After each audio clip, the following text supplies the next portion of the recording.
Luke had always thought the town of Veldhaven was too quiet. It was the kind of place where the days stretched on like a never-ending lullaby, and the evenings whispered the same, slow rhythm into the ears of anyone who dared to listen. On most nights, the cobbled streets of the town square were deserted, save for the occasional passerby, an old woman on her evening walk, a young couple hurrying back home. The town had that kind of quiet, uneasy, as though it was holding its breath, waiting for something. Luke couldn't shake the feeling that something was wrong, even though nothing ever seemed to happen. It was the first time Luke had come back to Veldhaven in 5 years. The memories of his childhood were still sharp in his mind. The smell of fresh bread wafting from the bakery, the sounds of children laughing as they ran through the square. But as he stepped off the bus and onto the cobblestone streets, something felt off. The square, which had once been a vibrant gathering place, now stood in stillness, as though frozen in time. The old clock tower at the far end of the square ticked away, its hands moving steadily but with a lethargic rhythm. Luke felt a shiver creep up his spine, but he shook it off. As he made his way to the center of the square, he saw the fountain, which had been a place for children to play in the summer heat, now empty and cracked. The once bright stonework had faded under the weight of time, and the water that used to flow there had long since stopped. The benches were empty too. No one sat on them anymore, as though the square itself was telling people to keep away. He couldn't put his finger on why it felt so different. Perhaps it was the way the sun hung low in the sky, casting long shadows that stretched across the cobblestones, or the eerie silence that pressed in from all sides. But whatever it was, Luke couldn't help but feel a sense of foreboding creeping into his chest. It had been a long time since he had left the town, and he had only come back now because of a letter. The letter had arrived a week earlier, written in an elegant script with no return address. It was from his grandmother, who had died when he was just a boy. The letter simply read, "Come home, Luke. There is something you must understand." It made no sense, and yet something about it tugged at him, pulling him back to Veldhaven. But now, standing in the square, Luke wasn't so sure he had made the right choice. As he walked past the old shops that lined the square, he noticed that the windows were shuttered. The faded wooden doors hung loosely, as though no one had bothered to open them in years. A chill ran down his spine, and he quickened his pace. The place looked abandoned, but there was no reason for it. There had been no mention of any sort of economic collapse or mass exodus. People had just stopped coming. The town had simply stopped. Suddenly, a low rumble echoed through the air. Luke froze, looking up at the clock tower, where the large clock face seemed to tremble. The hands of the clock seemed to twitch unnaturally, moving in a way that was too erratic for a mechanism so old. Luke's breath caught in his throat. The sound of the rumble deepened, like the town itself was groaning in discomfort. He glanced around, half expecting someone to appear, but there was no one in sight. The wind had picked up, whipping through the square with a strange urgency. He reached the center of the square, where the cracked fountain stood. The air was thick, and there was a scent of something stale like mold or damp wood. It clung to the back of his throat. Luke felt a strange pull to the fountain, as though it was calling him. He knelt down and reached a hand toward the cracked stone, feeling the coolness of the surface beneath his fingertips.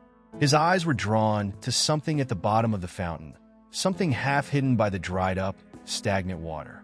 He squinted, trying to make out what it was.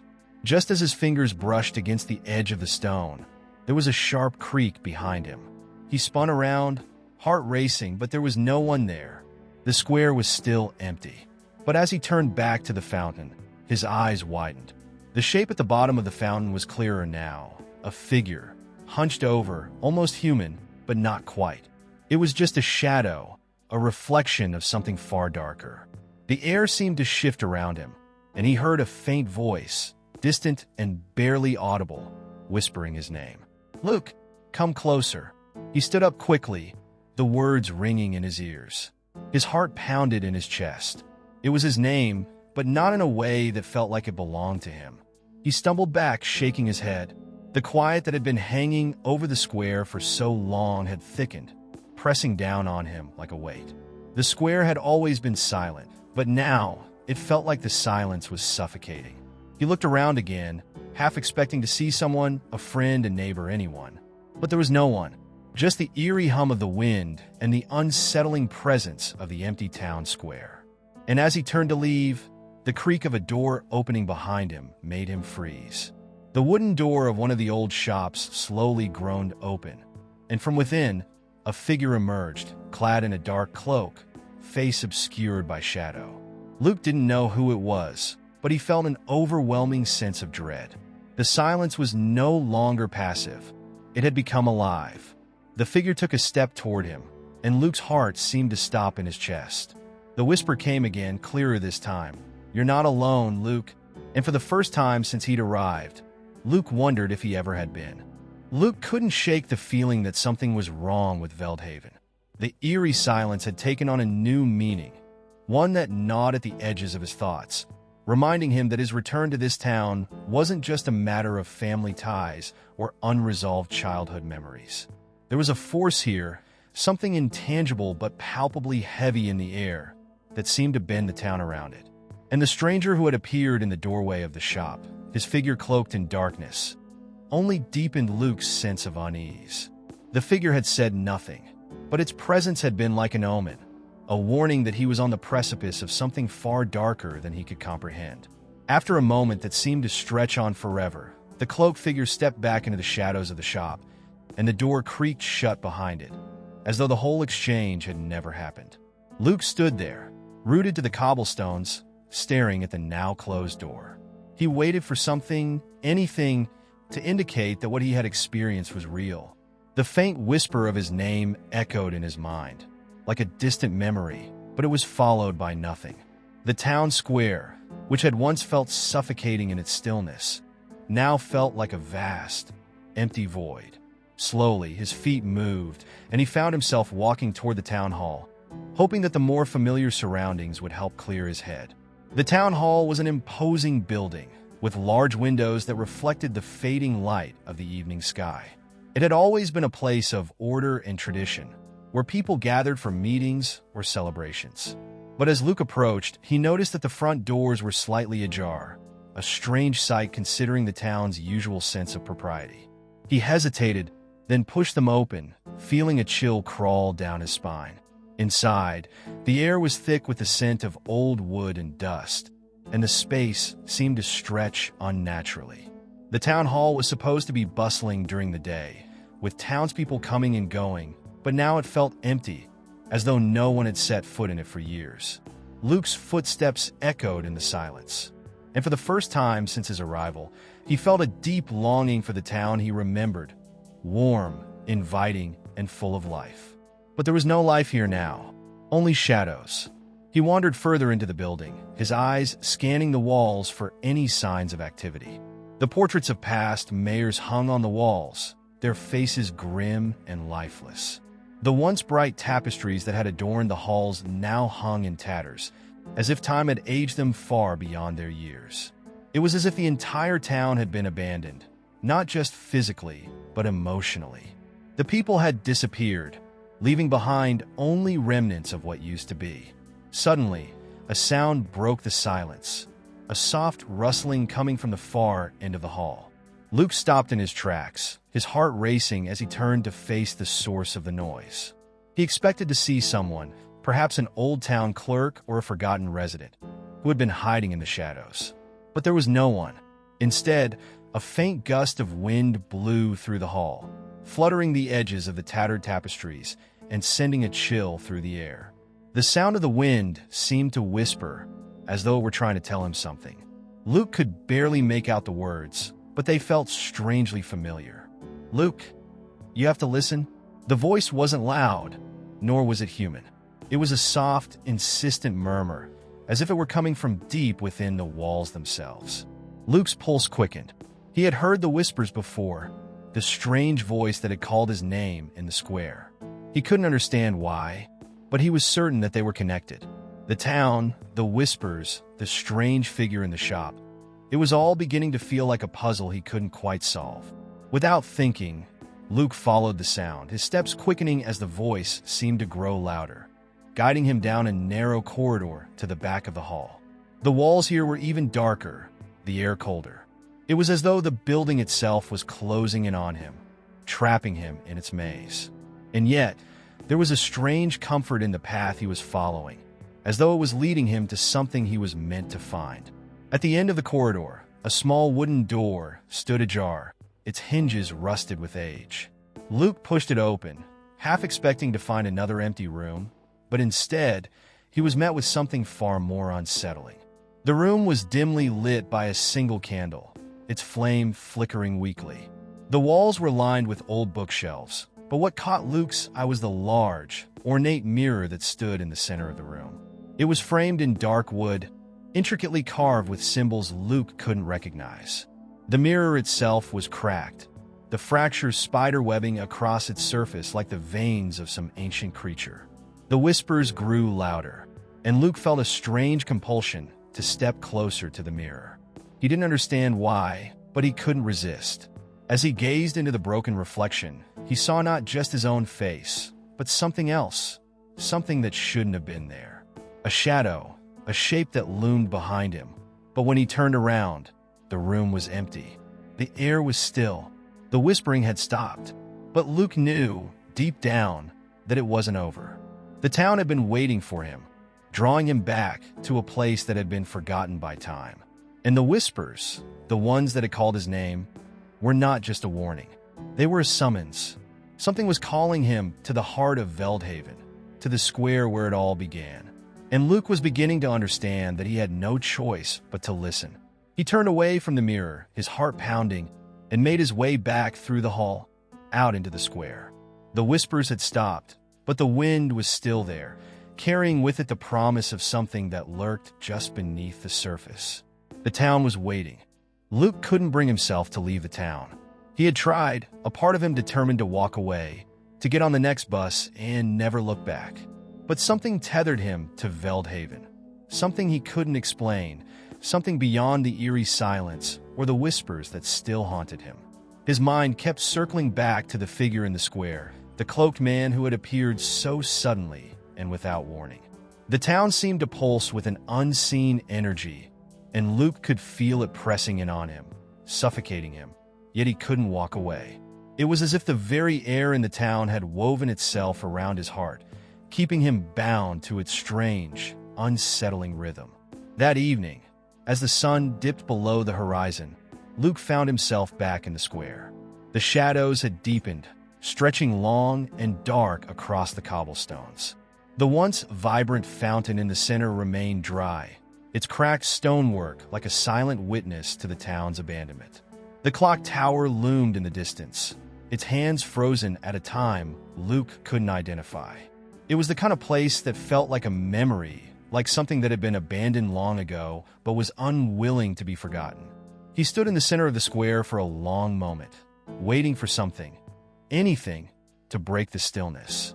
The wind had picked up again, whispering through the trees that lined the edges of the square. There was a strange feeling in the air, an almost palpable sense of anticipation, like the town itself was holding its breath, waiting for something to happen. Luke's eyes scanned the square, moving from the empty benches to the closed doors of the old shops. It was as if the town itself had been paused, caught in a moment that it could not escape. As he walked toward the fountain, the familiar sense of dread crept up again. He could hear it in the distance, the faint sound of footsteps. At first, Luke thought it was his imagination, but the sound grew louder, closer. It was rhythmic, steady, like the soft, deliberate steps of someone who knew exactly where they were going. He turned around, expecting to see the cloaked figure from before, but instead, a different figure appeared at the edge of the square. The man who stepped into the light was tall, his features obscured by a wide-brimmed hat that shadowed his face. His clothes were old-fashioned, the fabric dark and worn, almost as though he belonged to another era.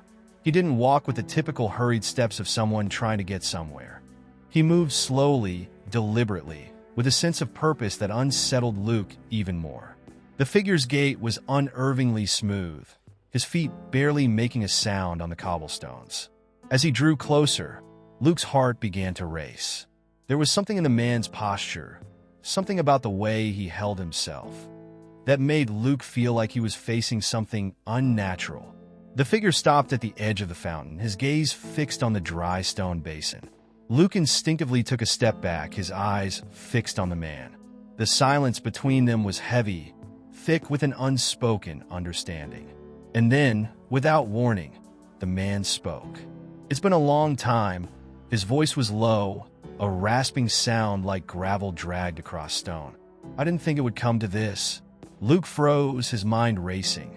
He had never seen this man before, yet the words felt so familiar, like they were meant for him. His breath caught in his throat. "What do you mean?" he asked, his voice barely above a whisper. The man didn't answer immediately. Instead, he lowered his head, as though contemplating something in the distance. Then, slowly, he turned to face Luke. When he lifted his head, Luke's breath caught in his chest. The man's face was hollow, empty, with only deep, blackened sockets where his eyes should have been.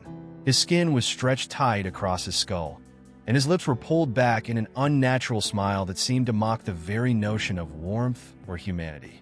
Luke could feel the chill of his gaze, even though there was nothing there to meet his eyes. "The town," the man said, his voice gaining strength, "is not what you think it is. It has always been this way, frozen in time, a place between what was and what will be. And you, Luke, you're the key." The words seemed to hang in the air, thick with meaning. Luke's heart raced in his chest, but he couldn't move, couldn't look away from the hollow man before him. "What do you mean? What do you want from me?" His voice cracked, a mixture of fear and confusion bubbling up within him. The man smiled again, his grin widening unnaturally. "It's not what I want," he said, his voice slipping into something darker. "It's what the town wants, what it has always wanted." He took a step toward Luke, and with that step, the temperature around them seemed to drop even further, the air growing colder and heavier. Luke instinctively stepped back, his body tensing. The man's presence was suffocating, his words like a heavy weight pressing down on him. He could feel the town square shifting, as if it were alive, as if the very stones beneath his feet were watching him, waiting for his next move. "The town is hungry," the hollow man continued, his voice lowering to a hiss. "It has been waiting for you to return, for you to break the curse." The words didn't make sense to Luke, but at the same time, they felt as though they held a deeper truth, something he couldn't quite grasp. He wanted to run, to escape, but his legs felt frozen to the spot. The man's hollow face seemed to loom larger with each passing second, his voice echoing in Luke's mind, reverberating with a terrible sense of finality. "It's too late now," the hollow man said softly, stepping closer still. "The storm is coming, and when it does, you won't be able to hide from it." Luke didn't know what to do, but one thing was clear. The town was far from ordinary. It was alive with something dark, something that had been waiting for him. And now that he was here, there was no turning back. The words of the hollow man echoed in Luke's mind long after the figure had disappeared into the shadows of the square. "The storm is coming. You won't be able to hide." The warning was like a rhythmic pulse, thumping in his ears, as if the town itself was somehow alive and beating along with him. Luke couldn't escape the sensation that the town was a living entity, that it had been waiting for him, not just for his return, but for something far more significant. Each step he took felt heavier, as though the cobblestones beneath him were pulling him deeper into the heart of Veldhaven. The air was thick with tension as Luke walked aimlessly through the square, his eyes scanning his surroundings with an increasing sense of paranoia. The streets, once familiar in their quaintness, now felt foreign and hostile. The buildings, with their crooked windows and decaying facades, seemed to watch him with silent, unblinking eyes. It was as if the town itself were an organism, an ancient one, whose veins ran with the dirt and the decay of time. Each building, each stone, had a story, and Luke was beginning to realize that he was woven into its dark tapestry, whether he liked it or not. His mind was racing, trying to piece together what had happened. The hollow man's words had torn through his rational thoughts, leaving a chasm of confusion and fear. The curse, the storm, the key. All these concepts seemed so cryptic, yet so tangible, as if they were the missing pieces of a puzzle Luke had never known he was meant to solve. He couldn't ignore the fact that Veldhaven had changed, had been corrupted somehow. The warm, sleepy town that had once been home had become something darker, something twisted. And now, at the center of it all, Luke stood, at the mercy of forces he couldn't comprehend. As he wandered, he noticed the faces of the townspeople, those few who still remained in Veldhaven, staring at him from windows, doorways, and alleyways. Their eyes were wide, unblinking, as though they knew something he didn't. Some even whispered to one another, their words inaudible, but their expressions filled with unease. It was as though they were waiting for something, watching for a sign. The uneasiness of their gaze was unsettling, and Luke found himself wishing he could leave to escape the weight of their silent judgments. But where could he go? The town felt like a trap, its boundaries closing in on him with every step.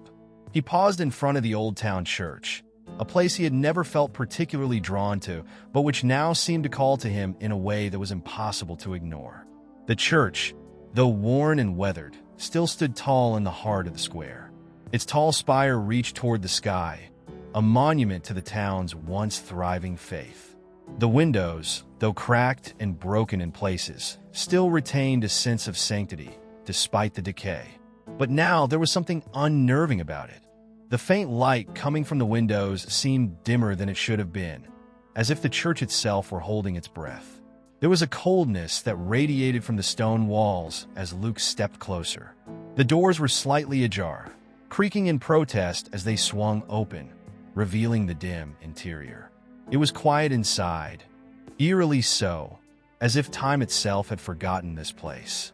The air smelled of mildew and old incense, but beneath that there was a deeper, more unsettling odor, a smell of decay, as if the church had been abandoned for years, or perhaps decades. Luke hesitated at the threshold, his heart hammering in his chest. What was he looking for? He wasn't sure, but something told him he had to step inside, as if the church held the answers to the questions that had been plaguing him. He crossed the threshold and made his way down the aisle, his footsteps muffled by the thick layers of dust that coated the wooden pews. The stained glass windows, though cracked, still held fragments of color that reflected dimly in the fading light. It was a place caught between worlds, a space that had once been sacred but now felt abandoned, forsaken by whatever forces had governed it. As he reached the altar, something caught his eye, a small, leather-bound book resting on the stone pedestal. It looked out of place in the otherwise decrepit room, as if someone had left it behind with purpose. Luke's fingers trembled as he reached for it, opening it carefully. The pages were yellowed with age, the ink faded but still legible. The book was filled with strange symbols and passages, some in languages he couldn't recognize. But there was one word that kept appearing, Veldhaven, the word repeated over and over, as though it were the key to understanding whatever had happened to the town. The more he read, the more the town's history seemed to unfold. Stories of sacrifices made long ago, of rituals performed in the dead of night to keep the town safe, to keep it alive. The pages spoke of an ancient force that lived beneath Veldhaven, a force that demanded blood, that thrived on fear and despair. Luke's hands shook as he read the words, the realization slowly dawning on him. The curse that the hollow man had spoken of was real. Veldhaven had always been cursed. A noise behind him startled him, and he turned to see the figure of an elderly woman standing in the doorway. Her eyes were wide, filled with terror, but they were also full of something else, something Luke couldn't quite place. She took a tentative step forward, her voice trembling as she spoke. "You shouldn't have come here," she whispered, her words barely audible above the silence of the church. "No one who has ever come back has left." Her warning hit Luke like a cold slap to the face. He wanted to ask her what she meant, to demand answers, but the words caught in his throat. The town, it seemed, was bound to its own dark fate. No one who had returned had ever escaped, and now Luke understood why. He was trapped. The storm was coming, and there was no way out. The book in his hands felt heavier now, as if it had become a burden, a weight too great for him to bear. He closed it slowly, his mind spinning with the revelations he had uncovered. As he left the church and stepped back into the square, The wind had picked up again, howling through the trees like a warning. The town had a heartbeat, a pulse, and it was growing stronger. Veldhaven wasn't just waiting for Luke to break the curse. It was waiting for him to become part of it. As Luke left the church, the weight of what he had learned pressed heavily on his chest, suffocating him with every breath. He clutched the old book to his side, the strange symbols still burning in his mind. The town felt different now, more oppressive, as if every stone, every building, had turned into a silent observer, watching him with 1,000 eyes. It wasn't just the townspeople who were aware of him anymore. The town itself seemed to be alive, conscious of his every move, of every thought he had. His footsteps echoed through the empty square, but there was no comfort in the familiar sound. The square, which had once been a place of refuge, now felt like a trap. The buildings loomed around him, their windows like dark, unblinking eyes. They seemed to pulse, as if breathing with him, following him as he moved. As he walked down the narrow street toward his temporary lodgings, Luke could swear that the faces behind the windows shifted, the shapes of people he had never seen before appearing and disappearing in the corners of his vision. Every time he turned his head, they were gone, as though they were nothing more than figments of his imagination. Yet deep down, he knew they weren't. The town was alive in a way he hadn't understood before. It wasn't just its buildings or its people. It was the very air itself, thick and heavy, as though every molecule had been charged with something ancient and malevolent. It wasn't long before Luke began to feel like he was being followed, his every move being tracked by something unseen. The feeling started as a cold shiver on the back of his neck, but soon it was impossible to ignore. The feeling was like the press of unseen eyes on his skin, and it intensified with each step he took. He quickened his pace, glancing nervously over his shoulder, half expecting to see someone or something lurking in the shadows. But there was nothing, no one. Yet the sensation remained, and the more Luke tried to ignore it, the stronger it grew. It was like an invisible presence surrounding him, getting closer and closer, until the very air around him felt suffocating. By the time he reached the small, dilapidated guest house on the edge of the town, Luke was trembling.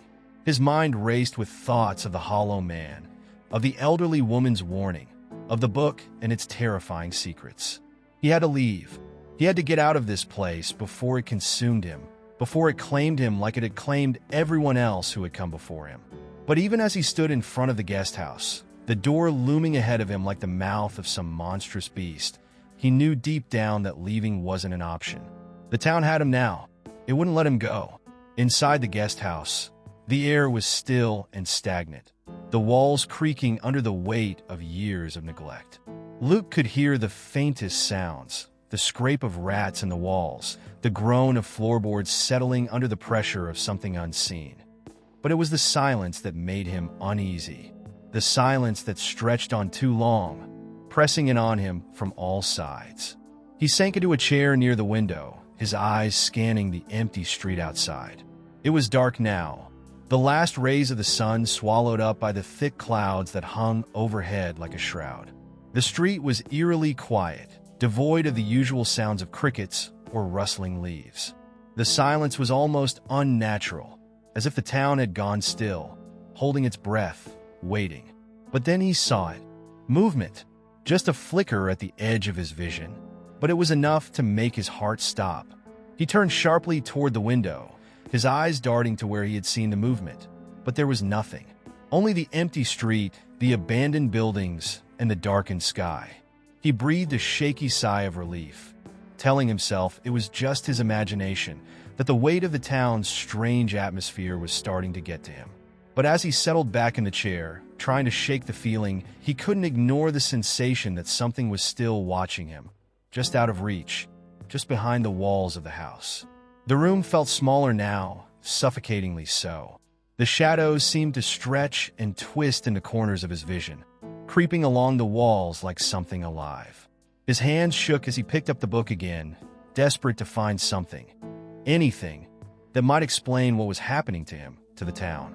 The words swam in front of his eyes, the letters blurring as his thoughts swirled together in a frantic whirl. He needed answers, but the more he read, the more confused he became.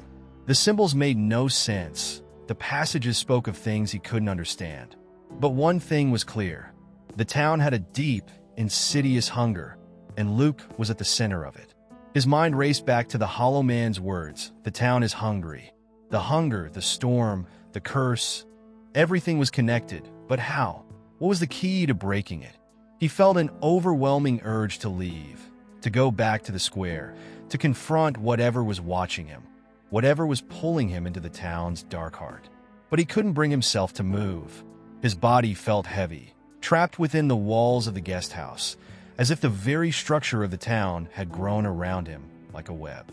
And then, without warning, a sound broke the silence, soft at first, like a whisper, then growing louder. It was the unmistakable sound of footsteps, slow and deliberate, echoing through the hallways of the guest house. Luke's breath caught in his throat, and his heart began to pound in his chest. He wasn't alone. Someone or something was in the house with him. He stood up quickly, his eyes darting toward the door, the heavy footsteps growing closer, closer still. The sound was like the rhythm of a drumbeat, steady and unrelenting. Luke's feet moved before he could think, his body reacting instinctively to the primal fear that gripped him. He rushed to the door, his hand fumbling for the knob, but when he reached for it, it wouldn't turn. The door was locked.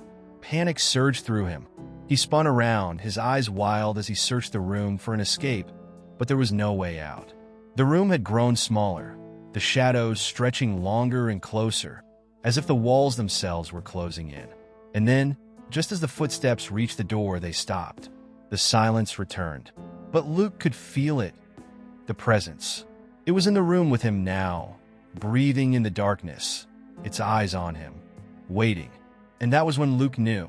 The eyes that followed him were not just in the town, not just in the square or the buildings. They were within him. Veldhaven had claimed him, and now there was no escaping. The storm was coming, and it would find him no matter where he ran. The darkness of the guest house was suffocating. Luke's breath came in shallow gasps as he stood frozen in place, his body rigid with fear. The footsteps that had echoed so loudly outside the door had stopped, but the silence that followed was far worse. It was thick, pressing against him from all sides, as if the very air had become heavy with the weight of unspoken truths. The room felt as though it was alive, its corners growing tighter, its shadows deeper, pulling him in. Luke's mind raced. He had never felt fear like this before. He had heard stories about haunted towns, ancient curses, and restless spirits, but those were just that, stories. He had never believed in the supernatural, never thought that such things could be real. But now, in the heart of Veldhaven, he felt the undeniable presence of something far beyond the ordinary. Whatever this town was, it was alive in a way that defied logic, and it had found a way to sink its claws into him. The door still wouldn't open, the knob stubbornly resisting his frantic attempts to turn it. Luke's eyes darted around the room, searching for any other way out, but there was nothing. The walls, the windows, the floor, everything felt sealed, locked in place, as if the town itself had taken its hold on him and was slowly closing in. His panic surged, and in a desperate attempt, he tried to break the window, but it wouldn't budge. The glass was thick, unyielding, as if it too was a part of the town, a part of the curse that had ensnared him. And then, as if in response to his frantic thoughts, a voice broke through the silence. It was faint at first, like the sound of a whisper carried on the wind, but it grew clearer with each passing moment, filling the room with an eerie calmness. "You should not have come back, Luke," the voice said, its tone soft yet laced with an unsettling authority. It was the same voice from before, the Hollow Man's voice, the one that had warned him of the storm, of the curse. But this time it was closer, too close. Luke turned quickly, his eyes scanning the room for the source of the voice, but there was no one there. The shadows seemed to dance in the corners, mocking him, playing tricks with his mind. "What do you want from me?" he shouted, his voice cracking under the strain of his fear. "Why can't I leave? What is this place?" The voice did not answer immediately. Instead, The air in the room seemed to shift, growing colder, heavier. Luke's skin prickled, and he felt the unmistakable sensation of eyes watching him from every direction. He closed his eyes, trying to block out the growing sense of dread, but it was impossible. The fear was inescapable, woven into the very fabric of the room, of the town. When he opened his eyes again, he saw something, a flicker in the corner of the room, a shadow that should not have been there. It moved, not in the way shadows should, but in a way that suggested something alive, something sentient. It was no longer a mere absence of light, but a presence, an entity, a creature that had slipped into the space with him. His body froze, unable to move, unable to look away. The shadow twisted and writhed, its form shifting like smoke, and then, slowly, it began to take shape. The outline of a figure emerged from the darkness, its features distorted, barely recognizable. It was the shape of a man, but not quite. A creature that had once been human, but was now something far darker, something grotesque. The hollow man's voice echoed again, this time from the figure itself. "The town is hungry, Luke," it said, its words drawn out, unnatural. "It has waited for you. It has always waited for you." Luke's heart slammed against his chest, and his legs shook beneath him. He wanted to scream, to run, but his body wouldn't respond. His mind screamed for him to escape, to flee, but it was too late. The figure stepped forward, its eyes glowing faintly in the dim light, its mouth twisted in a grin that stretched too wide, too grotesque to be real. The air around Luke grew thick, suffocating, as the figure came closer. "You are the key, Luke," the figure continued, its voice both soothing and chilling at the same time. "The town is bound to you, and you to it." The figure reached out, its hands stretching toward him, fingers elongated and gnarled. "You cannot escape your fate. You have been chosen, chosen." The word echoed in Luke's mind, its meaning sinking in with a terrible clarity. He had come back to Veldhaven, returned to the place he had fled from so many years ago, and now he understood why. The town had been waiting for him. The curse had always been tied to him, to his bloodline. It had been calling him back all this time, and he had answered. Luke stumbled back, his body finally responding to the surge of adrenaline that had flooded his system. He reached for the door again, his hands shaking as he tried to turn the knob once more. But it was no use. The door was locked, sealed from the other side. He was trapped, but as he struggled with the door, the figure stopped. It stood there, watching him with its glowing eyes, and for the first time, Luke saw something resembling pity in its expression. "There is no escape," it said softly. "The storm is coming, and when it does, there will be no hiding. You will face it, as we all must." The storm. The hollow man had spoken of it, and now the figure confirmed it.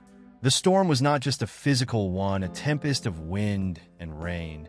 It was something deeper, something far more destructive. It was the town's way of claiming its own, of feeding its hunger. And Luke was the offering. The room grew colder still, and the air felt as though it were being sucked out of the space. Luke's chest tightened, his heart racing in his chest. He could feel the town's pulse now, its rhythm in time with his own, the heartbeat of a creature that had lived far longer than any of them. It was ancient, relentless, and it had no mercy. Luke collapsed to the floor, his vision blurring as his mind spiraled into chaos. The shadows closed in around him, the figure looming above, its grin widening. The veil that had once kept him safe from the darkness of Veldhaven had lifted, and now there was no going back. The storm was coming, and it was coming for him. Luke's vision swam as he collapsed to the floor, his head spinning with the weight of what he had just learned. The figure, the shadows, the voices, they were all part of something far greater, something far older than he could comprehend. His body trembled, his mind reeling with the implications. There was no escape. The storm was coming, and it wasn't just a force of nature. It was the reckoning of the town, the culmination of something that had been building for centuries. As his breathing steadied, he forced himself to sit up, wiping his damp forehead with the back of his hand. The figure still loomed over him, but it seemed to be waiting, watching him with a strange sense of patience, as though the events unfolding before him were merely a part of a much larger cycle. Luke could feel the air in the room pressing in, thick with the weight of what had been hidden from him for so long. "You don't understand, do you?" The voice came again, not from the figure, but from somewhere deep within the shadows themselves. It was the hollow man's voice, a whisper from the depths of the town. "This town doesn't just hunger for blood, it hungers for your memories." Luke's mind flashed back to his childhood. He had grown up in Veldhaven, a town full of strange whispers and half-remembered tales. As a boy, he had heard the old stories of the storm, of the hollow man, of the town's insatiable hunger. But back then, he hadn't understood them. He had thought they were just old superstitions, things to scare children into behaving. He had left when he was young, running from the mysteries of Veldhaven and the oppressive weight of its strange, silent people. He had never looked back, until now. Now everything was different. The town had called him back, drawing him into its web with an invisible thread. And now it was asking for something far more precious than his body. It was asking for his memories. Luke's breath caught in his throat as the full weight of the statement settled over him. Memories. The town wanted his memories, and with them, it would feed its hunger. The storm wasn't just a physical manifestation of wind and rain. It was a force that could rip apart the fabric of time itself, pulling people and events from the past into the present, devouring them whole. And Luke had something it needed. The shadowy figure in the room seemed to sense his realization, and it leaned closer, its form rippling like smoke in the air. "Your memories are the key," it whispered. "You are the last piece of the puzzle, the final offering. You, Luke, are the one who can wake the storm." His heart raced as he stood, his legs unsteady beneath him. He backed away from the figure, his mind struggling to piece together the fragments of his past. "I don't understand," he said, his voice shaky, the words falling from his lips like stones. "What do you want from me? What is this storm?" The figure let out a low, haunting laugh, the sound echoing through the walls. "The storm has always been here, Luke. It has always been waiting for the right moment, for the right bloodline to return. And now it has found you." The words seemed to reverberate in Luke's chest, vibrating with a terrifying certainty. The storm wasn't something that would come and go. It was an event, a cataclysmic reckoning, and it would come to claim him. The town had always known this. It had always known that he would be the one to awaken it, to bring it forth from the depths of the earth. But there was more. The town's hunger wasn't just a desire for memories. It was a demand for sacrifice. Luke could feel it now, deep in his bones. He had spent so many years running from Veldhaven, hiding from its ghosts, but now the town's truth had caught up to him. He wasn't just the key to waking the storm. He was its intended victim, the final offering to the ancient forces that had long been buried beneath the town. The hunger, the storm, the curse, it was all a cycle, a ritual that had been going on for centuries, and now it was his turn. "You cannot escape this, Luke," the figure said, its voice soft but full of an undeniable authority. "You are part of the town. The town is part of you, and now you must pay the price." Luke staggered backward, his mind racing, his thoughts a chaotic whirlwind. He couldn't accept this. He couldn't.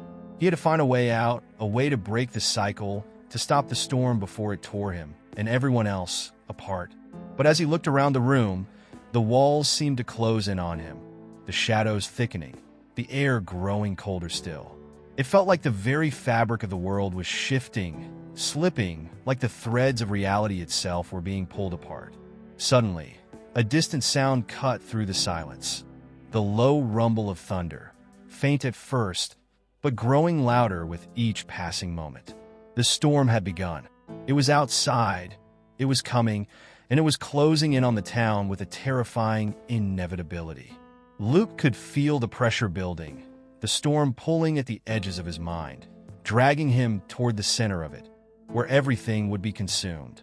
For the first time, he understood the full scope of the curse. The storm wasn't a storm at all. It was the town's lifeblood, its way of renewing itself, of feeding its hunger. The people of Veldhaven had always known this, had always been part of this cycle. And Luke, whether he wanted it or not, was now part of it too. The thunder grew louder, shaking the walls of the guest house. and Luke felt an overwhelming sense of dread settle into his bones. The storm was here, and it was going to take everything, his memories, his past, his life. As the first raindrops began to fall, Luke realized there was no escaping Veldhaven. It had claimed him, and now it would claim everything he had ever been. The storm was not a force of nature. It was an event, a reckoning. Luke stood in the midst of the howling winds, the air thick with the smell of ozone and earth, as the rain lashed against the windows of the guest house. It was as though the world itself was unraveling. The distant rumblings of thunder had become a constant, an oppressive sound that reverberated deep within him, as if the storm itself was breathing. And every breath it took drew the town closer to its inevitable end. Luke had always thought of storms as temporary disruptions, something to weather, to endure until the clouds parted and the sun emerged once more. But here in Veldhaven, he understood that this was no ordinary storm. This was a storm born of a curse, a storm that had existed long before he had set foot in the town. It was the embodiment of the town's hunger, its need to consume, to renew itself, and Luke was at its center. The realization was suffocating. Luke had been drawn back to Veldhaven for a reason he had not understood until now. His bloodline, his very existence, was tied to the town in a way that he could not escape. His memories, his past, they were not his own to keep. The town had always known this. The storm, the hunger, the twisted cycle. It had all been waiting for him to return. And now that he was here, it would claim him. It would claim everything he had ever been. But there was something else, something deeper, something more insidious than he had yet realized. The storm, the hunger, it was not just about him. It was about the people of Veldhaven. They had been complicit in this cycle, and Luke understood with a sickening clarity that they had always known what was coming. The Hollow Man, the figure in the shadows, it was all part of a larger plan, a plan that had been unfolding for generations. And now that the storm had begun, there was no stopping it, no turning back. Luke paced the room, his thoughts spinning. He tried to remember the stories he had heard as a child, stories of the storm, of the hunger, of the strange rituals that had taken place in the dark corners of Veldhaven. But the memories were fragmented, elusive, like a dream slipping away when you woke. There were faces, names, glimpses of people long forgotten, all of them linked to the town in ways he could no longer understand. All of them tied to the storm. But who were they? And why had they kept the truth hidden from him for so long? The walls of the room seemed to pulse with the storm's energy, as if they, too, were alive with the same ancient hunger that had claimed the town. Luke's pulse quickened as he thought about the people still in the town, his family, his childhood friends. What had happened to them? Were they part of this? Had they, too, been consumed by the storm, by the hunger? Or had they become the storm, the very force that was devouring the town from the inside out? Suddenly, the door to the guest house burst open with a deafening crash, the wind howling through the room as the dark figure stepped inside. Its presence was overwhelming, suffocating, and Luke could feel the pressure in his chest intensify. The figure's glowing eyes locked onto him, and for a moment, time seemed to stop. The figure was not just a part of the storm. It was the storm. It was the embodiment of everything that had been hidden from him, everything that had been buried beneath the surface of the town. And now, it had come to claim him. You've learned the truth, haven't you? The figure's voice was a low, guttural whisper, its words slipping into Luke's mind like a poison. You understand now, Luke. The storm is not just a force of nature. It is the price the town must pay for its existence. And you are the one who will pay it. Luke took a step back, his heart racing in his chest. I don't understand. What do you mean, the price? The figure's grin stretched wider, its mouth too large, too grotesque to be real. The town must feed, Luke. It must consume. And you are the final offering. The words echoed in Luke's mind, drowning out everything else. He staggered backward, his knees giving way beneath him. The figure's words were like a slow, deliberate poison, each one sinking deeper into his consciousness, eroding his sense of reality. This was not just about him. This was about the town, and he was its final sacrifice. The figure stepped closer, its presence overwhelming. You were born to carry the burden of this town's curse, Luke. Your bloodline was chosen long ago to bring the storm, to renew the town, to feed the hunger. You can't run from it. You can't hide from it. You are a part of it. Luke's mind raced. The storm was not just a physical entity. It was a spiritual force, an ancient curse that had been passed down through the generations. His family, his ancestors, they had all been part of this cycle, part of the town's insatiable need to feed. And now, the storm had come for him. He was the last in the line. He was the final piece in the ritual that would bind the town's fate to the storm forever. The figure reached out, its hand hovering just inches from Luke's face. "There is no escape," it said, its voice a whisper of finality. "You are the key, and the town will claim you." The room seemed to close in around Luke, the walls pressing against him, the shadows growing darker, deeper.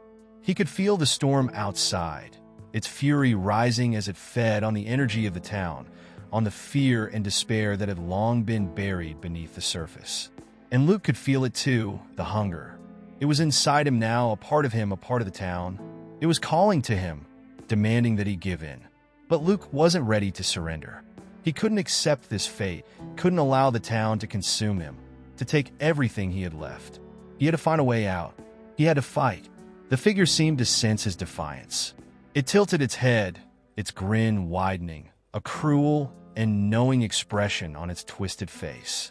"There is no fight, Luke. There is only the storm, and you will be part of it." As the figure's hand reached for him, Luke felt the air grow thick, suffocating, and he knew, with a sickening certainty, that there was no escape from Veldhaven. The storm had begun to tear at the fabric of Luke's perception, ripping through his understanding of the world as if it were mere paper. The figure before him, the hollow man, was no longer just a shadow. It had become the storm itself, the embodiment of the town's twisted hunger, and Luke felt as though his own mind was being devoured by the sheer force of it. Every word, every motion from the figure seemed to pull him deeper into an abyss, as if he were standing on the edge of an impossible precipice, staring into an endless void that threatened to swallow him whole. Luke's heart pounded in his chest, his breath coming in sharp, ragged gasps. He could feel the oppressive weight of the storm pressing in on him from all sides, its energy suffocating him, eroding his sense of self. The walls of the guest house no longer seemed solid. They were warping, shifting, bending in on themselves like a dream fading into nightmarish chaos. Was this real? Was he even still in the guest house? Or had he been transported into some dark reflection of reality where the boundaries of time and space had no meaning? The line between the real and the imagined had blurred, and Luke could not discern where one ended and the other began. The figure moved closer, its dark presence looming over him like an avalanche, each step reverberating through the room with a malevolent, hollow sound. Its eyes glowed with a sickly yellow light, and Luke could feel them piercing into him, dragging his very soul from its hiding place. "You are already part of the town," it said, its voice a jagged whisper that cut through his mind like a blade. "You've always been part of it.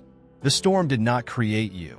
It merely awoke you, like a forgotten memory from the past." The words struck Luke with the force of a thunderclap, sending a jolt through his body. A forgotten memory? What was the figure talking about? He had never belonged to Veldhaven. He had left long ago, escaping the strange, oppressive atmosphere of the town, determined to build a life for himself somewhere else. But now, standing before this creature, surrounded by the storm's relentless fury, Luke began to wonder if his departure had been a mere illusion. Had he ever truly left? Or had the town's dark influence always been with him, following him, pulling him back when the time was right? The figure's voice broke through his thoughts again. "The storm is not an event, Luke. It is a cycle, a pattern that has repeated itself for centuries. Every generation, the town must feed, and every generation, the storm must awaken. You are not just the final sacrifice. You are the last fragment of a story that has been told over and over again, a story that is far older than you can imagine. You are the product of a bloodline that was chosen long before your birth. The storm has been waiting for you, waiting for the moment when you would return to fulfill your role. Luke felt the ground beneath him tremble, and he staggered as the walls of the room seemed to shift once more, distorting his surroundings until they no longer felt like the familiar guest house, but something else entirely, a twisted reflection of Veldhaven. He could hear faint echoes in the distance, whispers that seemed to come from every direction. Were they voices from the past? Were they calling to him, urging him to accept his fate? Or were they the voices of the storm itself, feeding off his confusion, his fear, his despair? He pressed his hands to his head, trying to block out the noise, the endless whispers that seemed to swirl around him, clawing at his thoughts. But the more he tried to resist, the louder they became. It was as though the very air itself was alive with memories. Memories of the town, of people long forgotten, of lives lived and lost within its cursed walls. Faces flickered in his mind, faces that seemed both familiar and strange. Was he seeing them in his mind's eye? Or had they always been there, hidden beneath the surface of his consciousness? The figure seemed to sense his growing panic, its twisted grin widening as it moved closer. The memories, Luke, they're all here, inside you. You cannot escape them. They are part of you, just as you were part of the town. You were born to carry them, to carry the burden of the storm. And now it is time for you to remember, to awaken. Luke's mind screamed in protest, but his body felt frozen in place. The storm was inside him now, swirling through his thoughts, dragging him further into the web of Veldhaven's dark history. He could feel his past slipping away, dissolving into the chaos of the storm, as if the very essence of who he was being erased. His memories were being consumed, distorted, rewritten by the storm's insatiable hunger. The figure's voice continued, its tone almost gentle now, as though it were coaxing him into submission. You will remember, Luke. You will remember everything. The storm is not just a punishment. It is a gift. It is the key to understanding the truth, the key to understanding your place in the town's history.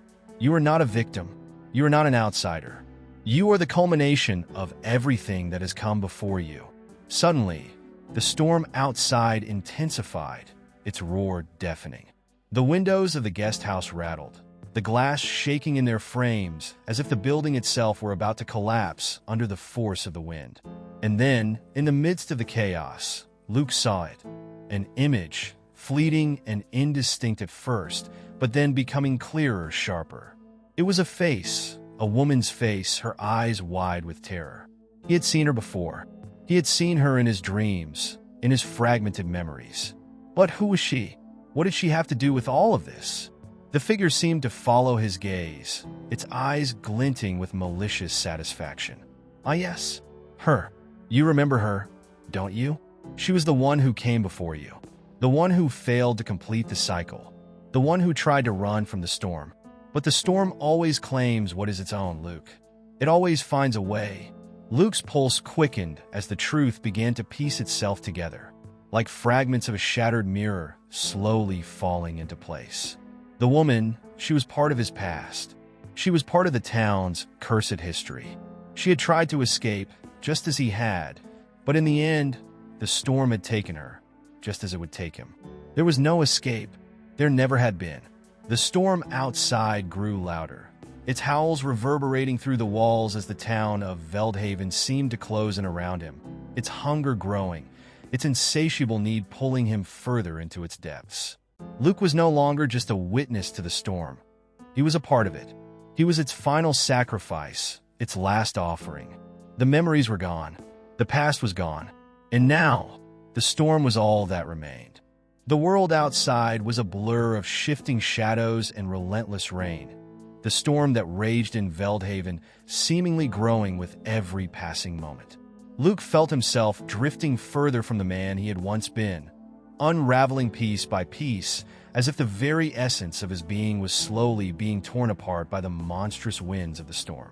His mind, once firm and resolute, now felt like a shattered mirror, each fragment reflecting something he could no longer comprehend. The storm had seeped into his thoughts, wrapping them in confusion and dread, and he no longer knew what was real or what was a nightmare brought on by the malevolent force that had taken hold of him. There was a heaviness in the air, a palpable weight that seemed to press in on him from all sides. The room around him, the guest house, seemed to shift and distort, stretching and collapsing in impossible ways. The walls were no longer solid. They seemed to ripple like a mirage, as though they were made of some fragile substance that could be broken at any moment. Luke reached out instinctively, his hand brushing against the surface, and he recoiled as it felt like nothing more than a thin film, as if the entire world around him had turned into an illusion. This wasn't real. This couldn't be real. His eyes snapped to the figure standing before him, the hollow man, the creature that had spoken to him in riddles and whispers. Its presence loomed over him like a suffocating shadow, its dark, unyielding form seeming to absorb the very light around it. But now, in this twisted space between realities, Luke no longer saw the figure as just a haunting specter. It had become something worse, something far more insidious. It was the embodiment of the town, of the storm, of the hunger that had waited for him. It was not simply an agent of chaos. It was the town itself, its twisted soul, its eternal curse, and it had been waiting for him all along. "You cannot hide from the truth, Luke," the figure's voice echoed, low and unsettling. "You never could. The storm, the town, the cycles of the past, they have all been leading to this moment. You have always been part of it, even when you tried to forget. Your blood, your history, your very soul are tied to this place. You are a product of it, and it is a product of you." Luke's chest tightened as the words sank in. There had been something he had been trying to avoid, a truth he had refused to acknowledge. But now, it felt undeniable. The memories, fragmented and painful, came crashing back to him. The faces he had once known, the whispers of the town's dark history, the strange feeling of being watched, of being part of something he couldn't understand. It was all connected, all leading him back here. But how could he accept it? How could he accept that he had never truly escaped, that the storm had always been a part of him? The hollow man seemed to read his thoughts. Its lips curled into a grin, sharp and jagged like broken glass. "The cycle repeats, Luke, and it is your turn to complete it. The storm must claim what is owed. It must take what belongs to it. You cannot fight it. You cannot escape it. All the others before you, those who tried to run, to defy it, they failed. You will too. The town will always reclaim what is its own." Luke's breath grew shallow as he struggled to make sense of the figure's words. He could feel the storm pressing in, tightening around him like an invisible noose. The ground beneath him seemed to shift, and he stumbled forward, his hands reaching for something to steady himself. But there was nothing. The guest house was gone, replaced by the distorted shapes of buildings he had seen only in fleeting glimpses, like an ancient dream that had come alive. It was the town, but it wasn't. It was Veldhaven's twisted reflection, a mirror of the place he had once left behind, and now it was suffocating him. Desperation filled Luke's chest. He had to escape. He had to break free of this nightmare. But the more he tried to move, the more he felt trapped, caught in a web of his own memories and the storm's unyielding force. He turned and ran, his footsteps echoing through the endless hallways that seemed to stretch and bend, leading him in circles. Each door he opened led him into another room, another nightmare, and the whispers grew louder, more insistent, clawing at his thoughts, pulling him back toward the figure. "They're here, Luke," the hollow man's voice whispered behind him. "They never left. They've always been here, waiting for you, waiting for the storm to return." The walls of the distorted guest house closed in on him, the air thick with an oppressive dread. Luke could hear the faint sound of footsteps behind him, slow, deliberate, like the tread of something ancient and unforgiving. He turned, his heart racing, and for a moment, the world seemed to freeze. Standing before him were the faces of those who had come before him, their eyes wide with terror, their mouths open in silent screams. They were the people of the town, the ones who had disappeared, the ones who had been consumed by the storm. And now, they were here, trapped in this hellish reflection, their souls bound to the storm's insatiable hunger. "You are not the first," the figure said, its voice full of cruel satisfaction. "And you will not be the last. The storm does not end. It only waits. It waits for those like you, those who are marked by fate, who are tied to this town, to this curse. And when you are gone, when the cycle is complete, another will take your place. The storm will always return. The hunger will always remain." Luke felt the ground beneath him shift again, and he collapsed to his knees, his mind a whirl of confusion and despair. There was no escape. There was no future. The storm had always been here, and it would never stop. He was part of it as much as it was part of him. The hunger, the darkness, the twisted history of Veldhaven. It was all one and the same. And as the figure's dark presence loomed over him, Luke realized the horrifying truth. He had never left the town. The town had never let him go. It had been waiting for him all along, waiting for the moment when he would return to complete the cycle. The storm howled outside, its fury deafening, and Luke was swallowed by the darkness, his soul consumed by the very thing he had spent his life trying to outrun. The storm had become a part of the town now, an extension of its essence, a manifestation of everything hidden beneath the surface of Veldhaven. It was no longer just a physical phenomenon. It was a living thing, pulsating with a malevolent energy that seemed to have no beginning or end. The town itself had grown distorted in the wake of Luke's descent. The streets, once familiar and comforting, had become alien, shifting and warping like the landscape of a dream gone wrong. Buildings twisted into shapes that defied logic, and shadows moved with a life of their own, as if the very air was charged with something ancient and unknowable. Luke's mind had been shattered by the revelation of the storm's true nature, but even in the depths of his terror, a part of him began to understand.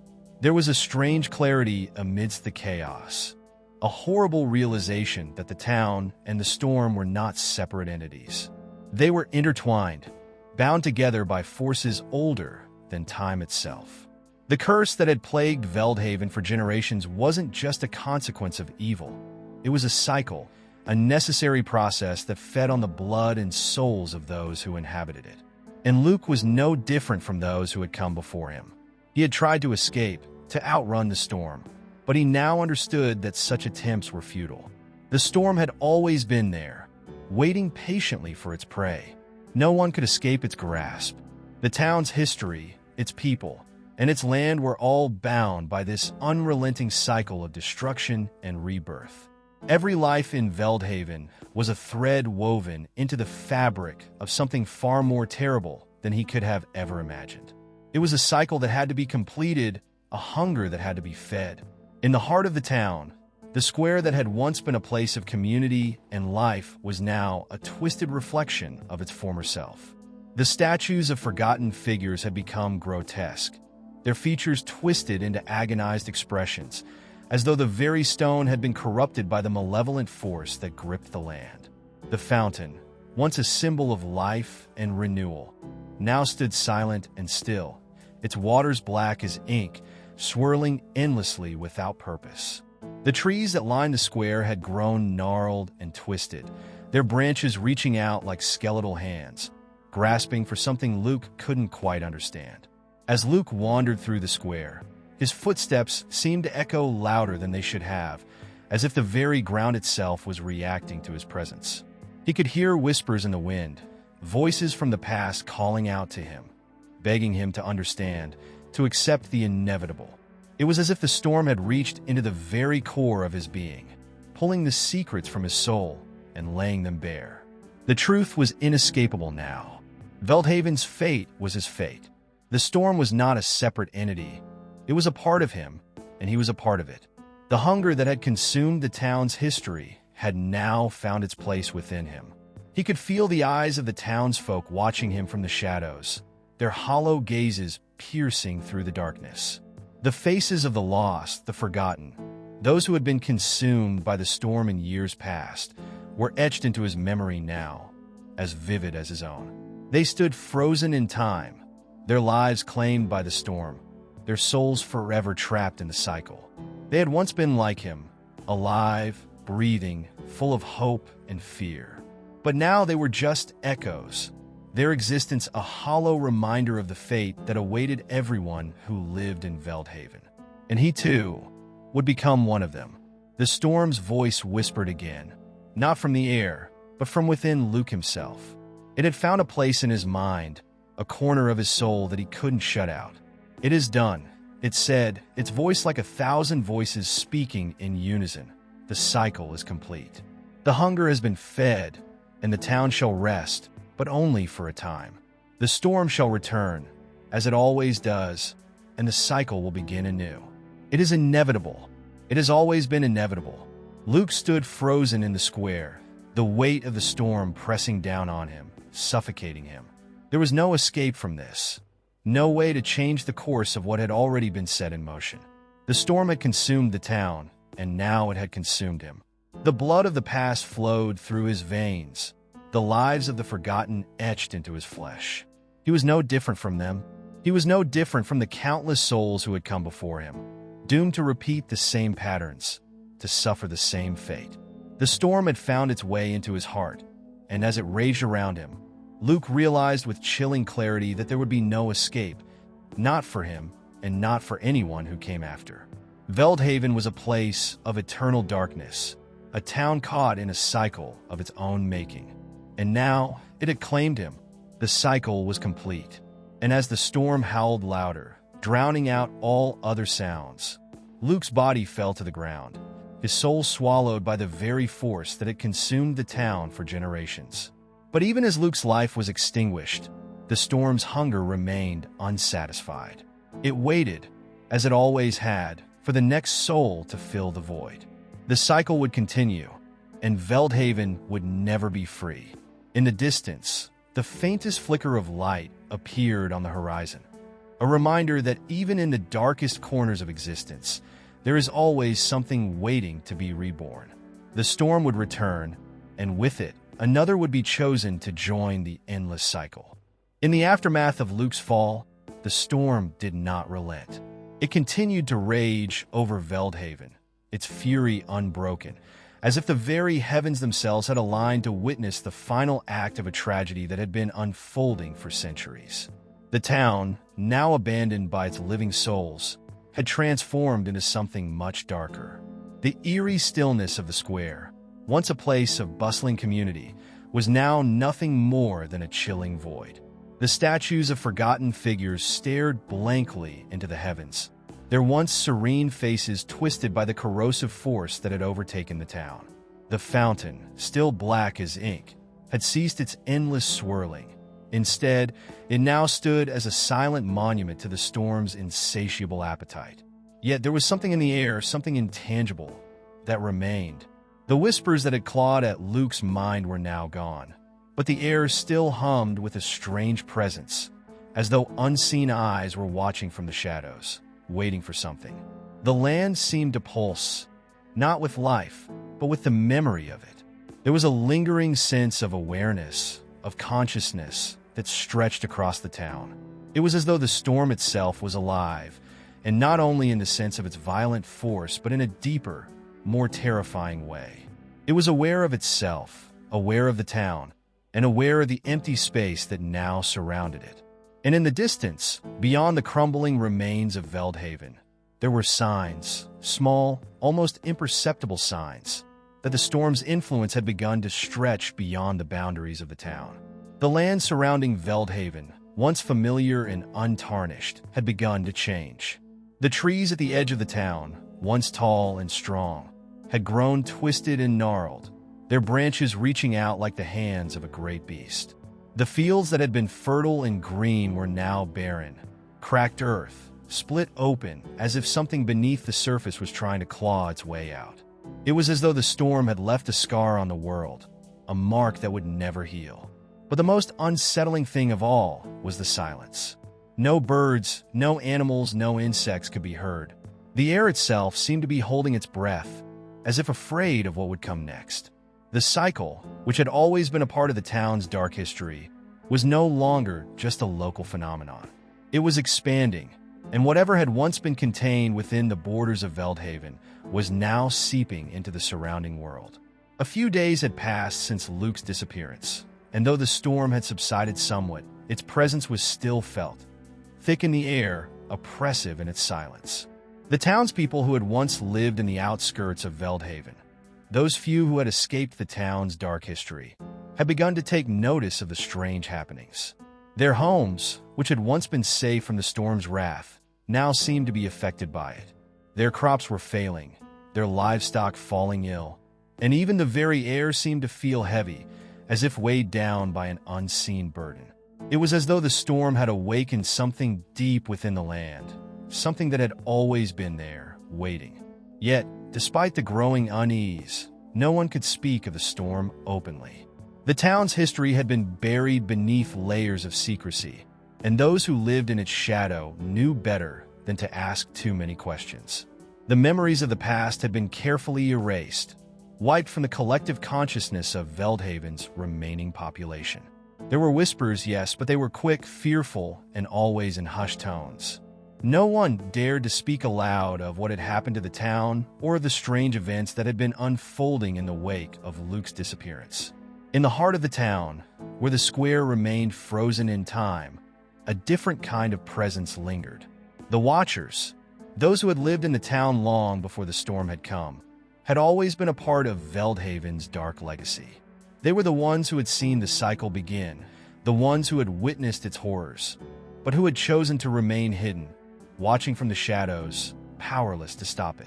They were the souls of those who had been consumed by the storm over the centuries, trapped in an endless loop of observation, unable to escape or intervene. They were the forgotten ones, the lost spirits who had been claimed by the cycle and now waited in silence for the next. The Watchers were not visible to the living. They were not figures that could be seen or touched. They were not even truly part of the world as it was known.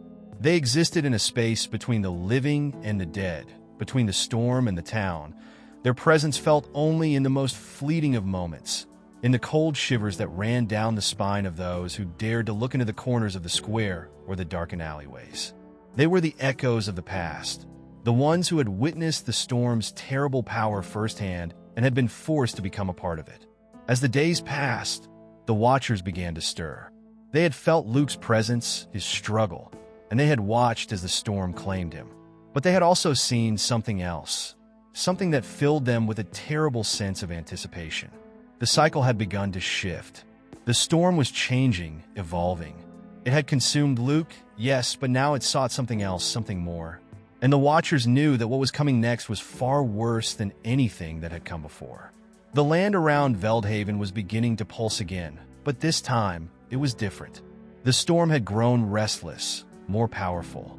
The Watchers felt it deep within their souls, a cold dread that gnawed at their existence.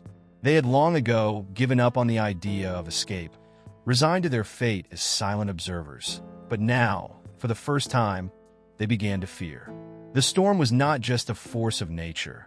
It was a force of will, a sentient entity that had its own desires, its own hunger. And it was waiting for something or someone to feed it. For the first time in centuries, the Watchers began to stir. They were aware of something beyond the cycle, something they could not yet fully understand. They had always been observers, but now they sensed a shift in the storm's rhythm, a shift that had the power to alter everything. The Watchers, trapped in their own eternal limbo, began to fear that the storm was coming for them next. As the storm continued to rage around the town of Veldhaven, a disturbing sense of inevitability began to grow among the remaining few who lived near its edges. They could no longer ignore the unnatural occurrences that had begun to plague them. Crops had withered in the fertile fields where once they had flourished. The cattle that had grazed happily on the hills now wandered aimlessly, sick and emaciated, their once bright eyes clouded with something that resembled fear. The air itself seemed thick with oppression, as if the atmosphere was absorbing the very life force of the town and its people. Something had changed, something had shifted in the very fabric of reality that connected Veldhaven to the world outside. But as strange as it all was, the people who had lived in the town for generations knew that something darker was at work. The history of Veldhaven, much like the storm that now raged over it, was older than anyone dared to acknowledge. They had long since learned to speak of the past in whispers, only recalling the most surface level of stories when pressed by outsiders. They would speak of the town's founding, its early years as a thriving community, and how it had eventually faded into the quiet, forsaken place it had become. But there were other stories too, ones they refused to tell. Ones that lived on in the hearts of the few old families still clinging to their land. Stories of strange rituals, blood sacrifices, and a force that had always been lurking in the town's foundation. Something born of the earth itself. Something ancient and powerful. And now, after years of remaining dormant, that force had awakened. The storm was not merely a natural disaster. It was a manifestation of something older, something that had once been woven into the very soul of the town. It was the inheritance of the land, a cycle that repeated itself whenever the town's darkness began to threaten its very existence. The Watchers, the spirits who had once been consumed by the storm, had not just witnessed this cycle, they had been a part of it. They had given themselves over to it willingly, just as others had before them, drawn into the storm's gravitational pull like moths to a flame.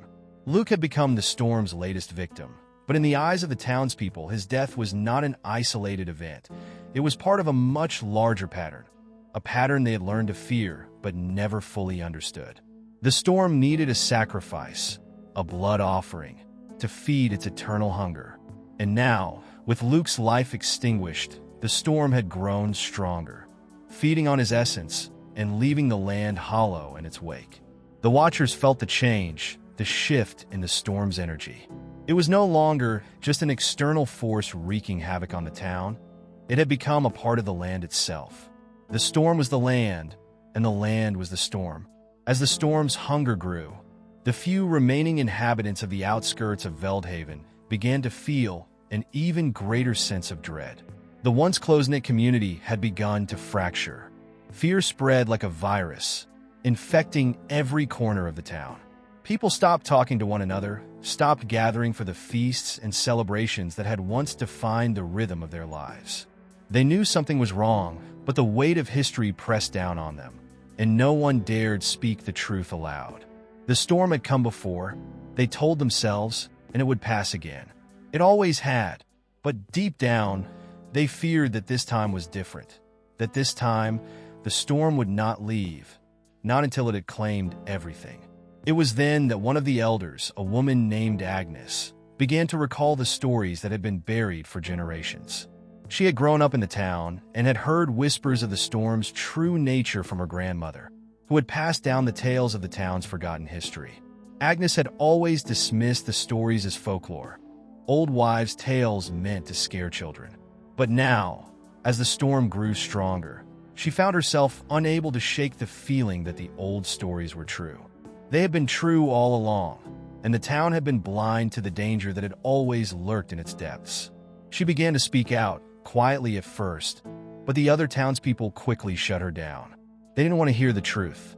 They didn't want to face the reality that had been denied for so long. But Agnes could not stop herself. She had seen what was happening. The land was feeding the storm, and the storm was feeding on the land, creating an endless cycle of death and rebirth. The town had become its own prison, trapped by the very forces that had given birth to it. Agnes spoke of the old rituals, of the dark sacrifices that had once been required to placate the storm. She spoke of the townspeople who had willingly given their lives to the storm, offering themselves as a means of ensuring the town's survival. They had believed that by giving up their lives, they would appease the ancient force that had always ruled over them. But Agnes knew now that those sacrifices had not been enough to satisfy the storm's hunger. It would never be enough. The storm needed more. It needed to consume everything. As the days passed, the storm grew stronger still, and the land began to warp in ways that were impossible to ignore. The air became thick with the scent of decay, and the once clear sky grew dark, as if even the heavens themselves were succumbing to the storm's power. The Watchers, those lost souls who had once been consumed by the cycle, began to stir. They felt the land shifting, felt the storm's hunger growing, and they knew that something was coming, something that would not leave until it had claimed everything in its path. The people of Veldhaven were no longer just waiting for the storm to pass. They were waiting for the inevitable. They knew, deep down, that the cycle was about to reach its final phase. The storm was going to claim them all, just as it had claimed those who had come before. And no matter how hard they tried to escape, no matter how far they ran, the storm would follow them. It was already inside of them, inside the land, inside the very air they breathed. It was too late to fight it. The inheritance of shadows had been passed down, and the storm's reign would never end. The people of Veldhaven would never again know peace. As the storm continued its relentless assault on Veldhaven, its influence grew stronger with each passing day. The once quaint town, nestled in the heart of a forgotten countryside, had become a hushed monument to a dark history that was now impossible to escape. What had started as a gathering of desperate survivors, clinging to whatever remnants of normalcy they could grasp, had turned into a community on the brink of collapse. There were whispers of the past, of rituals long buried, and of an entity that had been slumbering beneath the land for centuries, waiting for its time to rise again. It had risen, and it was no longer just a storm. It was the land itself, woven into the very soil of Veldhaven. For Agnes, the elderly woman who had begun to piece together the town's forgotten history, the truth had become an unbearable weight. The storm was not a natural disaster. It was a manifestation of the town's ancient sins, a curse that had been passed down through generations. The people who had once lived in the town had made an unspoken pact with the land, offering sacrifices to appease the darkness that lay beneath it. But as the storm grew stronger, as the land began to warp and decay, Agnes realized that the pact had been broken long ago, and the cycle was about to reach its terrifying conclusion. It was a truth that the people of Veldhaven could no longer deny. The storm had come to claim them, to return them to the very land that had given birth to the cycle. They were no longer free to walk away, no longer free to ignore the truth. The storm was not something they could flee from. It was something that had always been with them, a force that had shaped their very existence.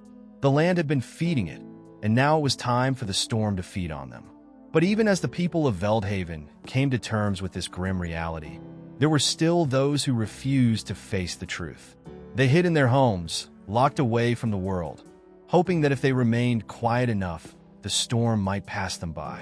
Yet, it was impossible to ignore the presence of the land, to ignore the way the very earth beneath their feet seemed to pulse with an energy that was both alive and malevolent. The storm's hunger was not satisfied by the sacrifice of one soul. It needed more. It needed to consume the town in its entirety. In the heart of the town, the square remained unchanged, a silent witness to the horrors that had unfolded over the years. The statues stood still, their blank eyes staring into the distance as if waiting for something. The fountain, once a symbol of life, had long since dried up, its stone basin cracked and weathered. But the square was not empty. No, the square had become a place of gathering, a place where the Watchers had returned. The Watchers, the spirits who had once been consumed by the storm and bound to the land, had been awakened once again.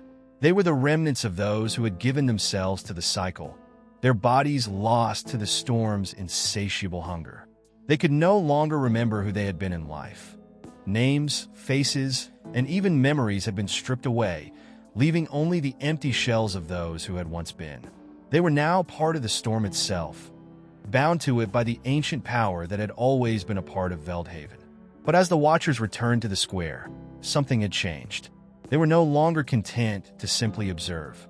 They had begun to move, to reach out with unseen hands, pulling at the very fabric of the town. The storm had awakened something in them, something that had been dormant for centuries. It was as though the storm had infused them with a new purpose, a new hunger. They were no longer passive observers. They were agents of the storm, and they were ready to bring the final phase of the cycle to fruition. As Agnes walked through the square, she felt a chill run down her spine. The air was thick with the scent of decay, and the once familiar surroundings now seemed foreign, hostile. She had never fully understood the extent of the Watcher's power, never truly grasped the depth of their connection to the storm. But now, as she stood in the center of the square, she felt the weight of their presence pressing down on her, as if they were all around her, watching her every move.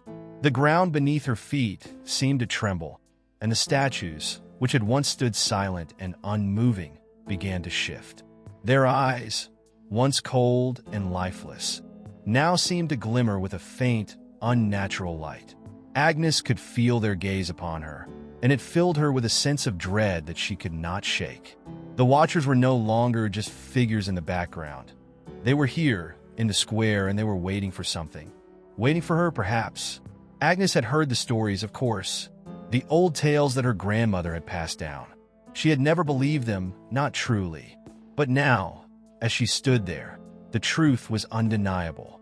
The cycle was real, and the Watchers were its guardians, bound to it for eternity. They were the land's last defense, the ones who would ensure that the storm's hunger was never sated until the town had been consumed. They were the storm's made flesh, and they were ready to claim the last of what remained. The storm's power was growing, and it would not stop until it had claimed everything. Veldhaven, its people, its land, none of it would be spared. The cycle would continue, and the storm would rise again, as it had always done before. There was no escaping it. The Watchers had returned to the square, and they were the harbingers of the storm's final, all-consuming wrath. Agnes could feel the weight of her own impending doom as the Watchers closed in on her, their presence like a heavy fog that smothered the last remnants of hope. It was the end of everything, the end of the town, the end of the cycle, and there was nothing left to do but wait. The square in Veldhaven had become a battleground, a place where the past and present collided with an undeniable force. As Agnes stood motionless in its center, watching the statues slowly come to life and the Watchers surround her, a strange sensation washed over her. The storm had taken more than the land. It had taken time itself. The boundary between past and present had blurred, and with each passing hour, it became increasingly difficult to discern where one ended and the other began.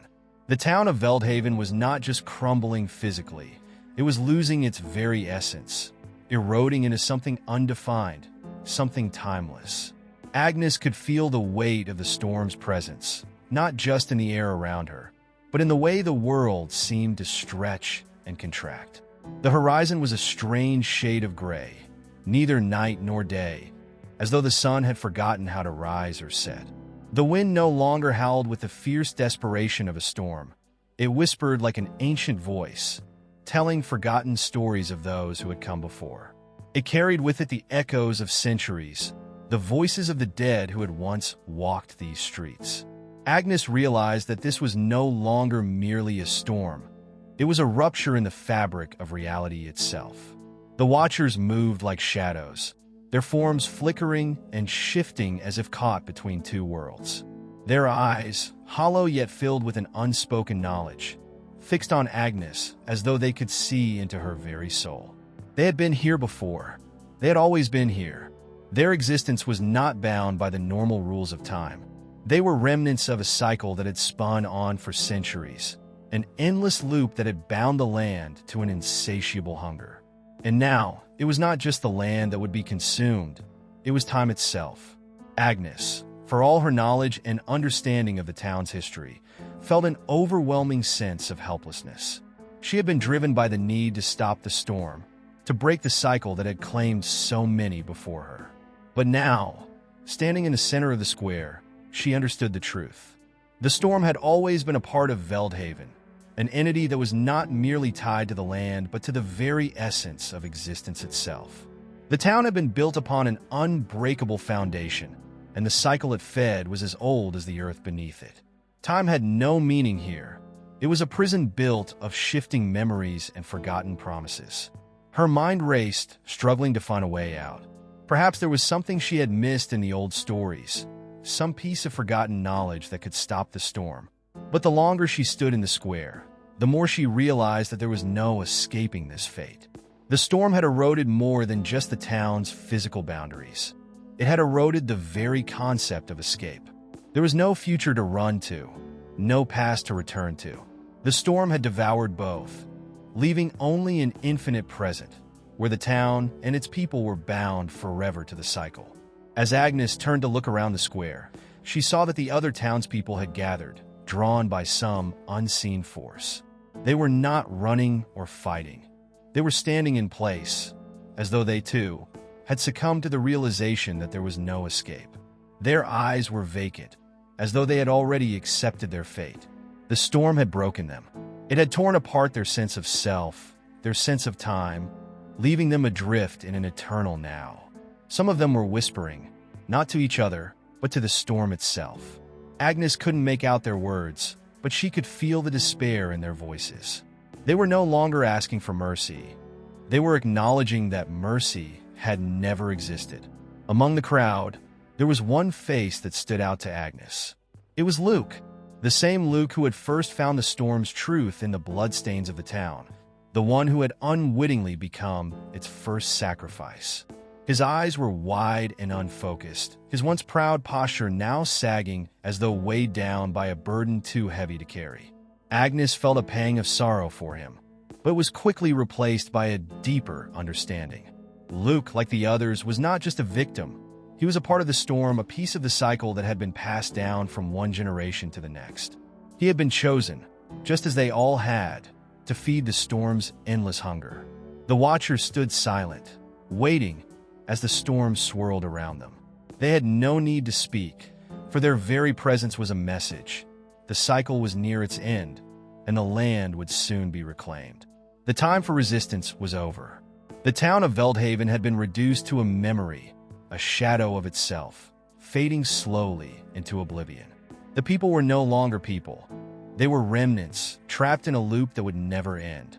The storm, the watchers, and the land had become one entity, and it would not rest until everything had returned to its origin. Agnes closed her eyes, feeling the weight of the storm press down on her chest. There was no hope, no redemption, only the storm, only the land, only the endless cycle that would continue long after the last human soul had been consumed. Time had betrayed them all, and now, even the memory of Veldhaven would be swallowed by the storm's eternal hunger. It was then that Agnes realized the final truth. They had never really been alive. They had been part of the storm from the very beginning, mere instruments in a much larger, much older plan. The storm was not just a force, it was an entity that had always shaped them, always guided them to this moment. And now, they were simply its final offering. The erosion of time had left them with nothing but their own forgotten ghosts. Nothing but shadows. The square, now filled with the ghostly figures of the townspeople, began to fade into the storm's swirling mass. The past, the present, and the future all bled together, becoming one continuous moment of despair. And with it, Veldhaven was gone, lost to the storm, lost to time, lost to history. The cycle had been completed. The storm had claimed everything, and there was nothing left to return to. Veldhaven had ceased to exist as a town. It had dissolved into a shifting mist, a distortion of time and space that stretched beyond the horizon. The once familiar landmarks, the square, the houses, the winding roads that had once led to distant places, were now nothing more than vague silhouettes, lost in an endless fog. The storm had claimed all of them, but it was not enough. The land had grown hungry for something more, something deeper than just physical bodies or the fading memories of a once thriving town. The storm had begun to gnaw at the very fabric of existence itself, seeking to devour not only the town, but all that had ever been and would ever be. The townspeople, now mere echoes of their former selves, no longer moved in the traditional sense. They lingered in place, their forms barely visible, as if suspended between two worlds.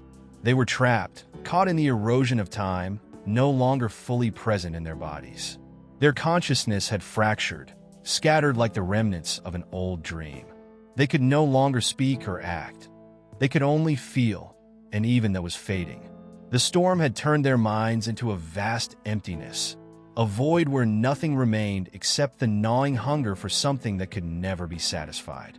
Agnes was no different. Standing at the center of the square, she felt herself slipping into that same emptiness. Her body remained, but her mind was slipping away, drawn into the depths of a vast and silent abyss.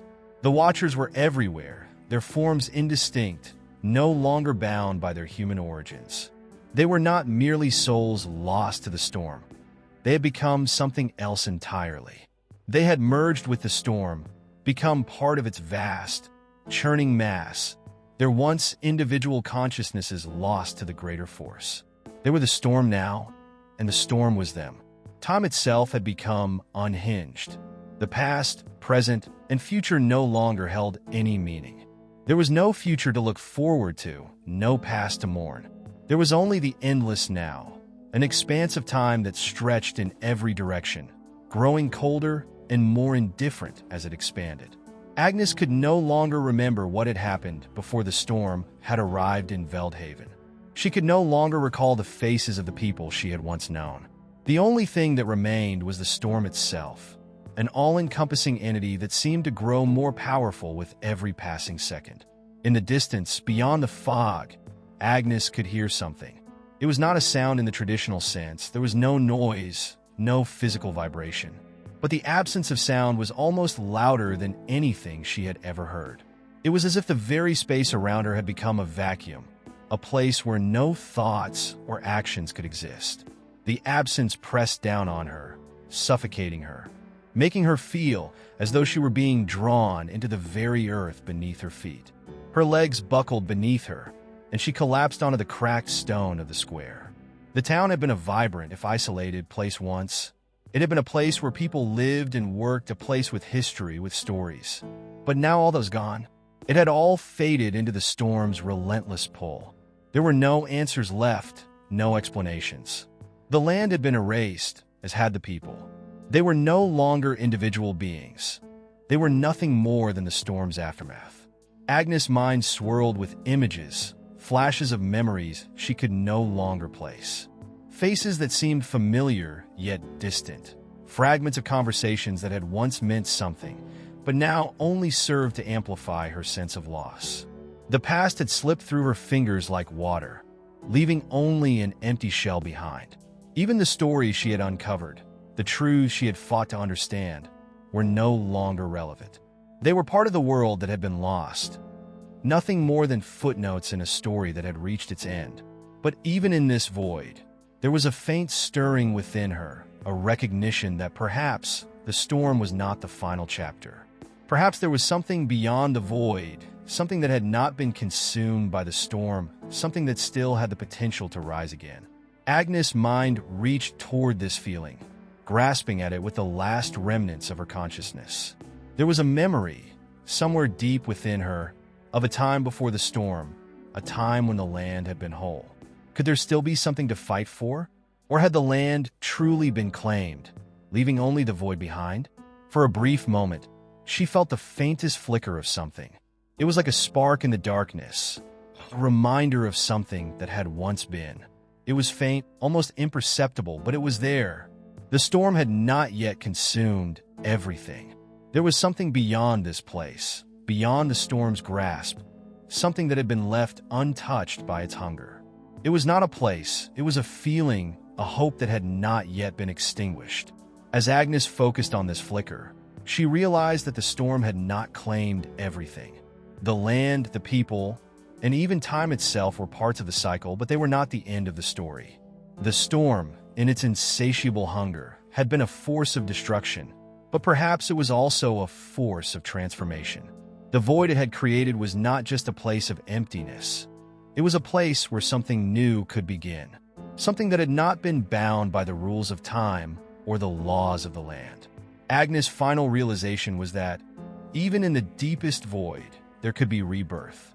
The storm had claimed everything, but it had not destroyed the possibility of something new.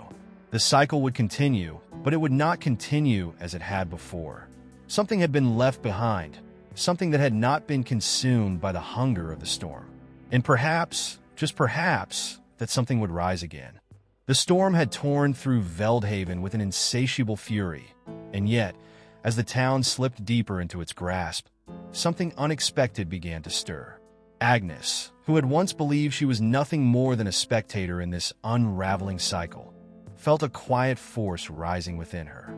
The storm, a creature of destruction and decay, had failed to erase everything. Beneath the layers of darkness, there was something that had survived. And in this moment, something new began to unfurl within her, the seed of change. At first, Agnes did not understand what was happening. The emptiness of the town had become overwhelming, and she could feel her very essence being drawn into the void.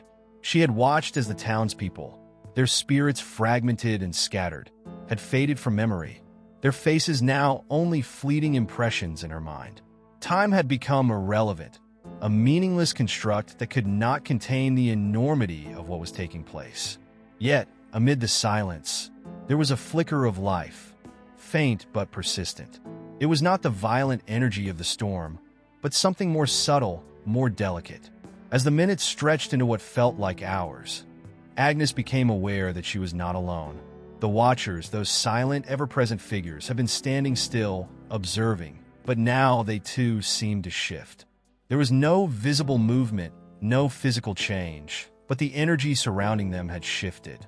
The stillness that had once hung heavy over the square now hummed with a quiet intensity, as if the land itself was holding its breath, waiting for something. The flickering feeling inside Agnes grew stronger, and with it came a strange clarity. She began to see the land, not as a place consumed by the storm, but as a vessel, a canvas. The storm had ravaged it, yes, but it had also exposed the deep currents running beneath the surface. Veldhaven was not a place that had simply been destroyed. It was a place that had been transformed. The storm had been a catalyst, a force that had stripped away the surface to reveal the raw, unspoken potential of the land. In that moment, Agnes realized that the storm had not just been an agent of decay. It had been an act of purification.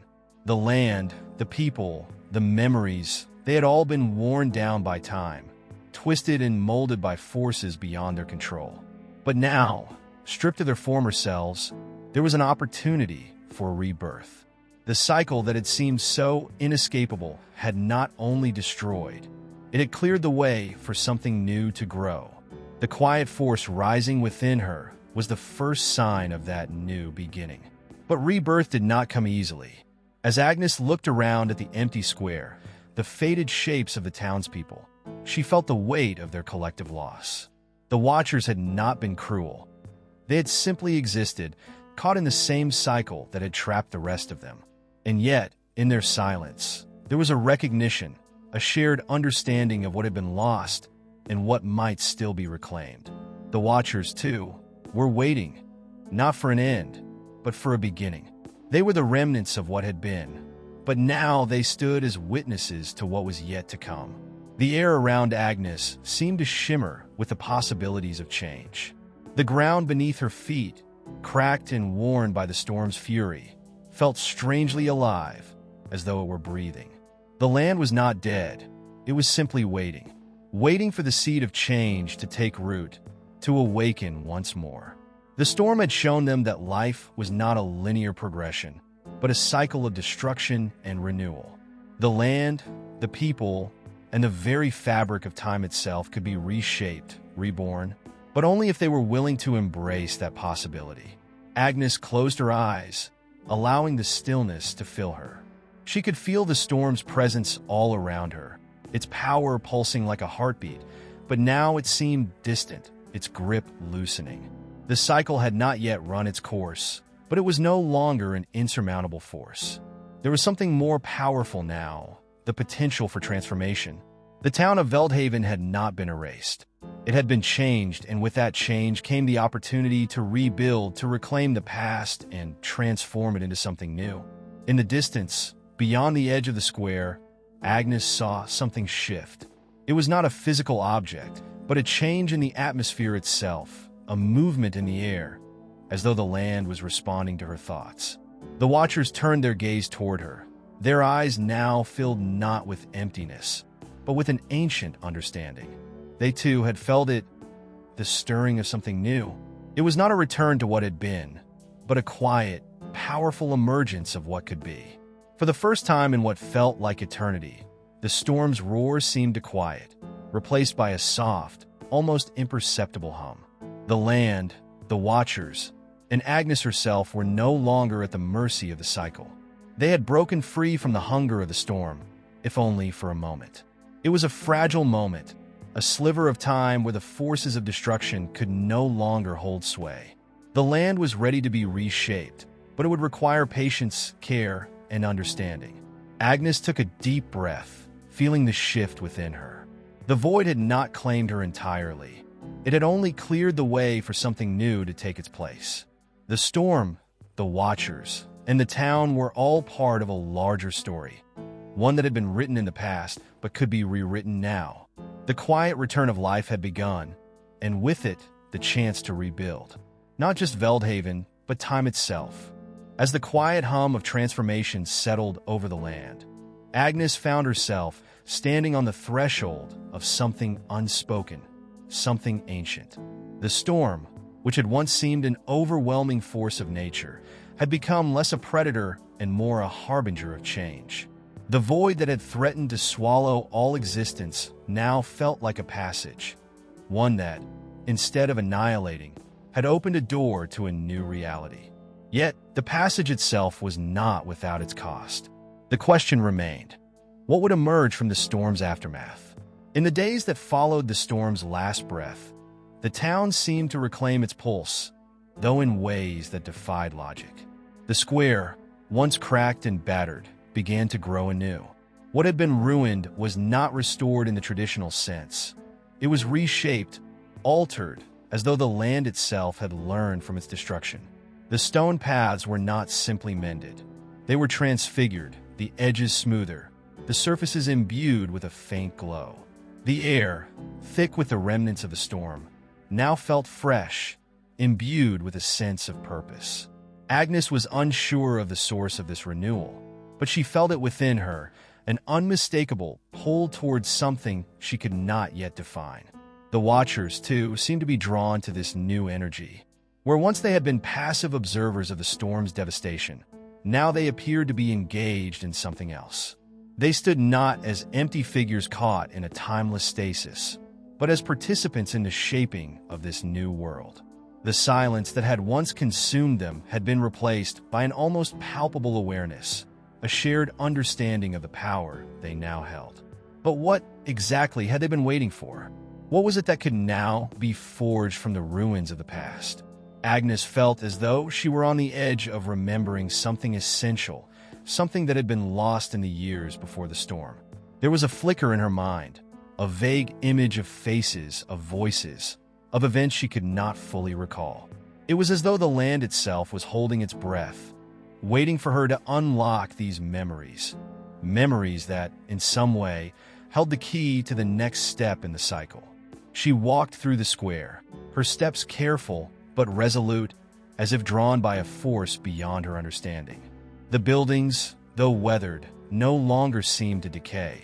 They were standing at attention, waiting for something to complete them, to awaken them to their next purpose. The town was not fully restored, nor did it need to be. It was no longer a place bound by the laws of the past. It had become a place in flux, caught between the remnants of what had been and the possibilities of what could be. In this suspended moment, time itself seemed to bend. Agnes could feel it in the air, the way the hours passed without fully revealing their weight. The days shifted, the light bending in odd ways, stretching longer than it should have, as though time was playing with itself. She could not shake the feeling that the storm, in all its rage, had broken open not just the land, but the very concept of time. It was no longer linear, no longer a predictable progression. Time was fluid now, swirling around the land, shaping itself to fit the needs of whatever was being born here. Her thoughts were interrupted by a movement, a subtle shift in the air, a tremor in the ground beneath her feet. The Watchers had begun to gather, forming a loose circle around her, their faces now discernible. Their features, though once indistinct, were now clear, as if they were shedding the remnants of their former selves. Each face carried a sense of recognition, as though they knew her, as though they had been waiting for her to understand something that had long been hidden. As Agnes met their eyes, She felt the weight of their collective memory pressing in on her. They were not simply lost souls. They were fragments of something larger, something that spanned beyond the limits of this world. They had been here before, had lived through this cycle of destruction and renewal countless times. They were the keepers of the land's story, the guardians of its forgotten truths. And now, it seemed, they were ready to share those truths with her. The memory that had been stirring within her, the one she had been unable to grasp, began to take form. It was not a single event or person. It was a collection of moments, a tapestry of lives lived and lost, of choices made and forgotten. The town of Veldhaven was not just a place. It was a living record of the cycles that had played out here for generations. The storm had not been a random event. It had been a marker, a turning point in an ongoing story, one that had started long before the town had been built and would continue long after it had vanished. Agnes saw herself in those memories, not as she was now, but as a part of the town's fabric, woven into its history in ways she had never imagined. She had been here before in a different life, in a different time. The storm had not just affected the land. It had affected time itself, erasing the boundaries between past and future, between lives once lived and those yet to come. And now, standing in the midst of the watchers, Agnes understood. She was not just a witness to this cycle of destruction and renewal. She was a part of it. The storm, in its violent rage, had broken the town apart, but it had also created an opportunity for something new to emerge. The land, in all its memory, had recognized that it was not simply a victim of time. It was a participant in it. And now, with the storm's passing, the land was ready to reclaim its place in the cycle. It was ready to begin anew, not as an empty canvas, but as a place shaped by the memories of all that had come before. Agnes knew then that this was the true purpose of the storm, to erase the past so that the future could be born. The land, with all its history, was waiting for the next chapter, and she, standing in the midst of the watchers, would be the one to write it. Agnes stood in the heart of the square, surrounded by the watchers, each figure now imbued with a faint, otherworldly presence. The silence was heavy, but no longer oppressive. It was a silence that invited reflection, a silence filled with potential. The land around her, scarred by the storm's fury, had become something else entirely. It was not merely a place of broken remnants. It was a living entity in itself, waiting for the next step. And in that waiting, something extraordinary was about to happen. A seed of reclamation was beginning to take root. In her heart, Agnes felt the pull of responsibility. The storm had cleared the old world, exposing the raw, unvarnished truth of the land. But now it was up to her to decide what would emerge in its place. The question that hovered over her mind, like a whisper on the wind, was one of transformation. What could this place become? What had the storm revealed? And what parts of the town, both remembered and forgotten, were ready to emerge from the dark folds of time? The land itself seemed to pulse with this question, its heartbeat synchronizing with her own. The watchers stood as sentinels, their presence a reminder of the long history that this place had borne. They had been the keepers of the town's memories, locked away in some forgotten corner of time, and now they were stepping forward as though they, too, were part of this new creation. Their eyes, once clouded with emptiness, were now sharp with focus. They were not there by accident. They were the guardians of what had been and what could be. They had witnessed the cycle of destruction and rebirth, and now, in this moment, they were witnesses to the land's reclamation. But reclamation, Agnes realized, was not the same as restoration. What the storm had done was far beyond simply wiping away the old. It had torn apart the very structure of reality, leaving a blank canvas where once there had been a map of time. The land was not simply waiting to return to its previous state. It was waiting to be remade, reimagined in a form that none of them could predict. And as much as it seemed like a moment of hopelessness, a moment where everything familiar had been lost, Agnes could sense the opposite. This was a moment of boundless opportunity. The town, though physically intact, had become something else entirely. The square, the buildings, the paths all seemed to be shifting in the light. What had once been predictable and solid now felt fluid, as if the very fabric of the place could be reshaped with a thought. But Agnes knew better than to be fooled by appearances. The storm's power had not been one of chaos. It had been a force of clearing, of opening up possibilities that could not have existed before. The question was not what the land had lost, but what it had gained. The storm, in all its violence, had carved a new reality. And now, that reality was presenting itself to her, waiting for her decision. The watchers did not speak, but Agnes could feel them watching her, waiting for her to take the next step. They had seen this before. Cycles of creation and destruction, of memories lost and reclaimed.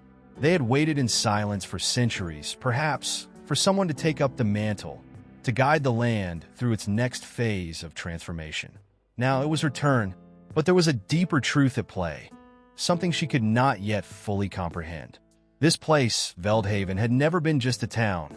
It had always been a nexus, a meeting point between worlds. The storm had revealed that, but it had also opened up the possibility of new realms, new dimensions of existence. The land was a liminal space, a place where the boundary between life and death, past and future, real and imagined, was thin. And now, that boundary was thinner than ever before. Agnes knew that she could not simply rebuild what had been lost. There was no going back to what Veldhaven had once been. The town had always been more than the sum of its parts. It had been a reflection of the world's cycles, a microcosm of the ebb and flow of time itself. And now, with the storm's clearing, it had the chance to reflect something else. Something new. Something not yet known. The watchers, in their silence, seemed to understand this. They had been waiting for the moment when the town's true potential could be unlocked, when the cycles of destruction and creation could be embraced, not as forces of nature, but as active choices. The land was no longer simply waiting for its next turn. It was ready to be guided, to be shaped by those who understood its rhythms, its patterns. It was ready for someone who could listen to its silent calls and respond with the wisdom of experience. And in that moment, Agnes realized that she was that someone. The question was no longer what had been lost. It was what could be created from what had been revealed. The land was not waiting for a return to its old self. It was waiting to be reborn, to embrace its true potential. And Agnes, standing at the center of it all, was ready to guide it through that rebirth. The storm had cleared the way, but now it was up to her to plant the seeds of what would come next. She did not have all the answers, but she understood one thing. Veldhaven was a place of constant renewal, a place where the cycle of life and death could be embraced, where destruction and creation could be woven together into something greater.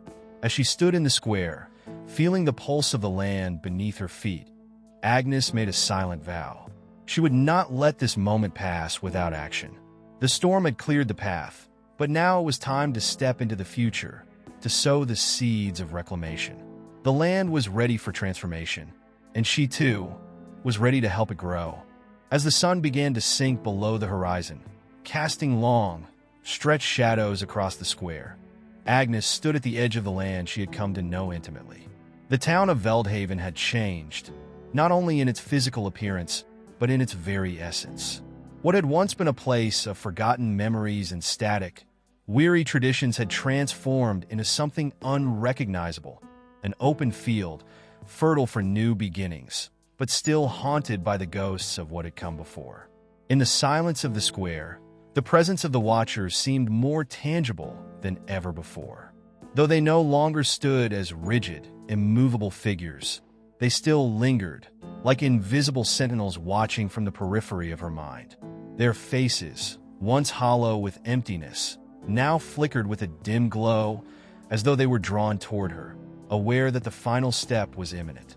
It was not just the land that was undergoing transformation. It was Agnes herself. She had come to realize over the course of the months that what had happened to Veldhaven was not merely the result of a physical storm, nor even the actions of the land itself.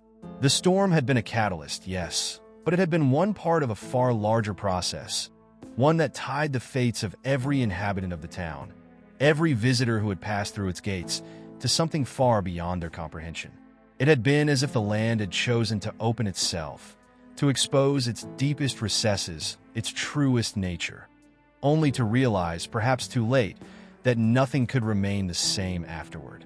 The storm was merely the beginning of something both ancient and novel, the final unraveling of a secret that had been buried for too long.